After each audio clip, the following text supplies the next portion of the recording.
मैंने उनसे निवेदन किया, अभी वो पूरे देश के अंदर विपक्ष को एकत्रित करने में जुड़े हुए हैं। मैंने उनसे निवेदन किया कि अगर सारा विपक्ष इकट्ठा हो जाता है, नॉन बीजेपी सारी पार्टियां इकट्ठी हो जाती हैं, तो एक तरह से राज्यसभा के अंदर अगर ये इसको बिल के रूप में लेके आते हैं तो इसको बिल के रूप में हराया जा सकता है राज्यसभा के अंदर।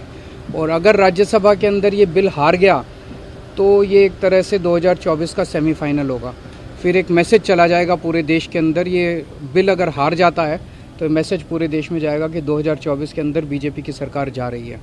नहीं, बहुत अच्छा। तो हम लोग आए हुए थे यहाँ, तो आए ही थे आपसे मिलने के लिए, और इनको काफ़ी जो सुप्रीम कोर्ट का फैसला हुआ बहुत अच्छा लगा, और हम लोग तो देखते ही रहे। अब उसके बाद जो कुछ भी करने की कोशिश हो रही है केंद्र सरकार के द्वारा, ये तो एक विचित्र बात है। अब आप जरा संविधान को देख लीजिए, क्या अधिकार है।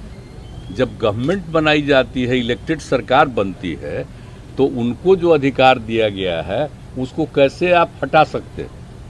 ऐसा तो कुछ नहीं है। लेकिन अब किस तरह से हो रहा है, इसलिए तो हम लोग कह रहे हैं कि सारे देश में सब लोग एकजुट हों, ताकि ये लोग संविधान का भी और किसी भी चीज़ का अपने ढंग से जो इधर से उधर कर रहे हैं, और किस तरह का माहौल बन रहा है। आप दिल्ली में इनको लोगों ने किस तरह से बहुमत दिया है, और किस तरह से सब लोग साथ हैं, और हम लोग इस बात को मानते हैं कि काम कर रहे हैं, बहुत अच्छा काम कर रहे हैं। और उसके बाद सुप्रीम कोर्ट का भी फैसला हो जाए तो राज्य सरकार को जो अधिकार है काम करने का, उस काम को रोक दिया जाएगा। ये सब तो बहुत ही आश्चर्य का विषय है। तो ये हम लोग तो बिल्कुल इनके साथ हैं, और जो कुछ भी है हम लोग जो आगे भी जो मीटिंग करेंगे, जो हम लोग कोशिश कर रहे हैं कि ज़्यादा से ज़्यादा विपक्षी पार्टियां एकजुट हो जाएं और मिल करके हम लोग पूरे देश में अभियान चलाएं, हर राज्य में अभियान चलाएं कि सब कुछ कानून का पालन होना चाहिए, आपस में सब लोगों के बीच में प्रेम और भाईचारे का भाव होना चाहिए, और जिस तरह से लोगों के बीच में विवाद पैदा करने की कोशिश होती है उन सब चीज़ को बंद करना चाहिए, और देश आगे बढ़ेगा। तो ये सब चीज़ जो हम लोगों के मन में बात है, तो सब लोग तो सहमत हैं ही। और उसके बाद अगर इस तरह की कोई बात होगा तो जो कह रहे हैं हम लोग पूरे तौर पर इनके साथ हैं। ये जो भी कह रहे हैं बिल्कुल ठीक कह रहे हैं, इनके साथ हम लोग हैं पूरे तौर पर। हम लोग एक मिनट, तेजस्वी जी देखिए, सारी बातें माननीय मुख्यमंत्री जी ने स्पष्ट रूप से कह ही दिया है। आज की मुलाकात खास तौर पे इसलिए है कि जो लोकतंत्र है, लोकतंत्र में चुनी हुई सरकार को जो अधिकार मिले हैं, और जिस प्रकार से जो नॉन बीजेपी स्टेट में जिनकी भी गवर्नमेंट है, बीजेपी लगातार उनको तंग कर रही है, परेशान कर रही है।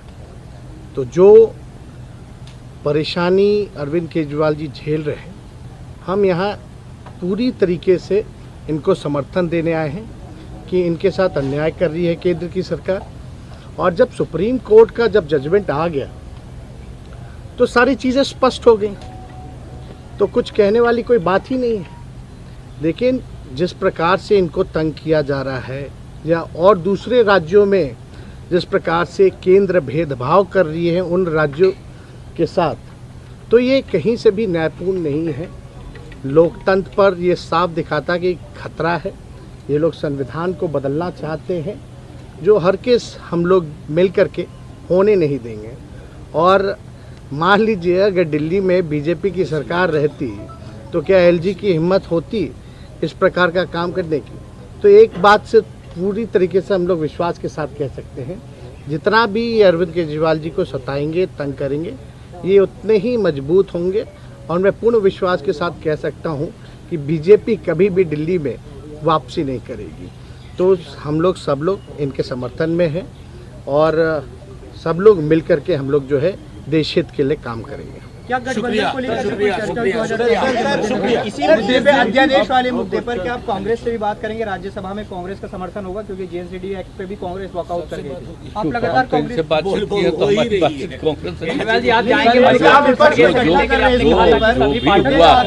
हमको तो नहीं लगता है कि कोई किसी का जो संवैधानिक स्थिति है उसका कोई उल्लंघन तो नहीं ना होना चाहिए जी। तो हमारी जो उनसे बातचीत होगी तो उनसे भी हम लोग चर्चा करते हैं। बिल्कुल आप भी जाएंगे मिलने के लिए पार्टियों को एक कर रहे हैं। मैं जा रहा हूँ परसों पार्टी को नहीं। परसों 3 बजे ममता जी के साथ मेरी कलकत्ता में मीटिंग है और उसके बाद एक एक करके मैं हर पार्टी अध्यक्ष से पूरे देश के अंदर मैं मिलने के लिए जाऊंगा। मैंने आज माननीय नीतीश कुमार जी से भी निवेदन किया कि वो भी सभी पार्टियों से बात करें और मैं भी एक एक राज्य में जाके एक एक नेता से मिलके राज्यसभा में जब ये बिल आए इस बिल को हराने के लिए मैं सबसे फॉर्मली समर्थन मांगने